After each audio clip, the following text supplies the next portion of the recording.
A long time ago, a poor woodcutter lived on the border of a forest with his 2 children, Hansel and Gretel, and his second wife.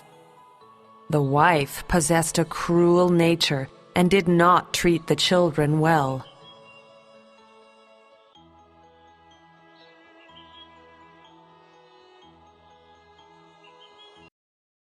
"There is not enough food in this house for all of us," the stepmother often said. "There are too many mouths to feed." The father did not know what to do and felt very helpless.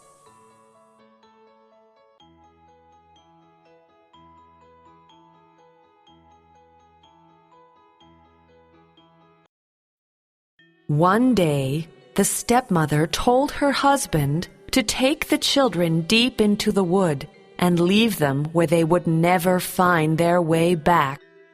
The woodcutter did not know what to do. Now, it just so happened that Hansel was nearby, doing some household chores, when he overheard his stepmother's plan. Hansel ran to Gretel and told her what he had heard. Gretel was horrified, but Hansel had a plan and told her to help him collect as many white pebbles as they could.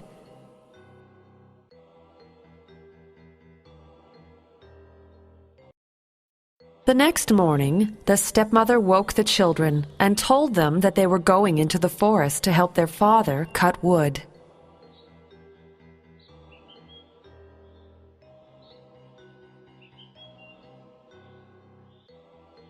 The sad woodcutter led the children to a clearing deep in the forest and told them to wait for him while he went to find trees to cut.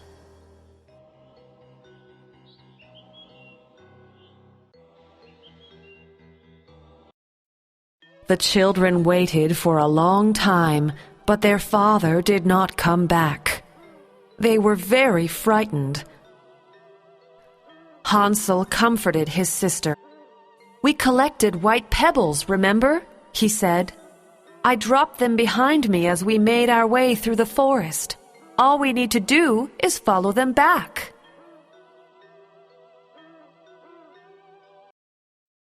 The white pebbles gleamed like diamonds in the moonlight, and the children easily followed them back home.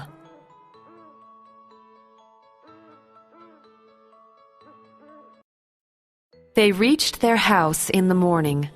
Their stepmother was furious. She scolded her husband. "You good-for-nothing! Can't you do anything right?" she said as she stomped her foot. "The children are back!" She demanded that he take the children to the forest again the next day.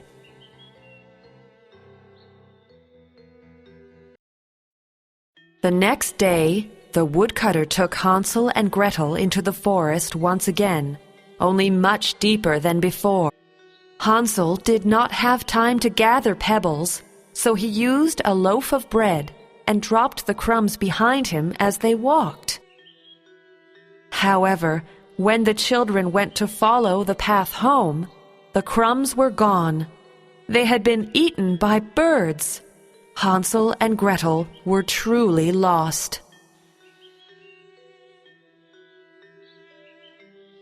The brother and sister walked through the forest for hours and were becoming very hungry. Suddenly, they came upon a strange cottage. A cottage made of sweets.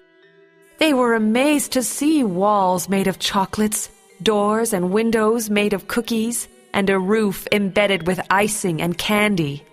They ran to the house and began to eat.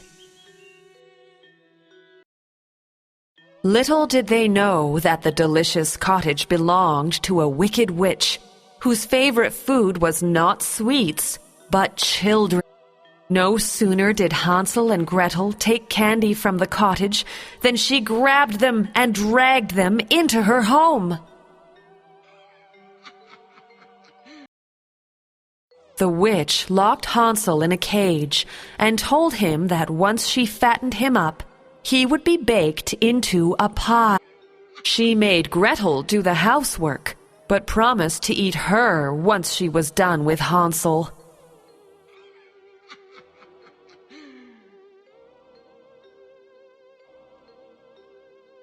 The witch checked Hansel's fingers daily to see if he was ready to eat.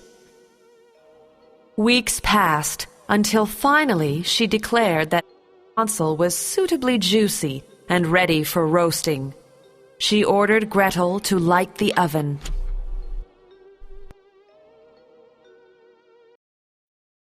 Gretel lit the oven and racked her brain for a way to save her brother. The witch asked Gretel if the oven was hot enough. Gretel told her that she wasn't tall enough to check properly. The witch grumbled and pushed Gretel out of the way, leaning forward into the oven to check the heat.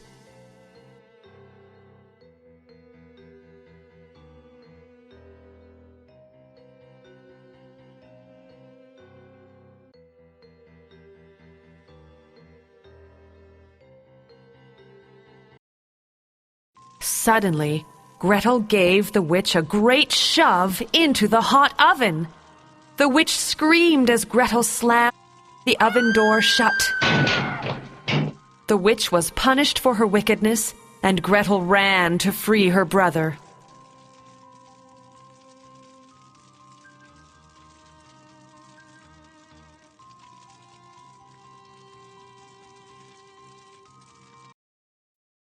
Hansel and Gretel escaped the cottage and ran back into the forest. Luck favored the children, and they soon found their way back home. The woodcutter was very happy to see his children return. He told them how sorry he was for listening to his wife, and that he had kicked her out. The children hugged their father, and the three of them lived happily once more.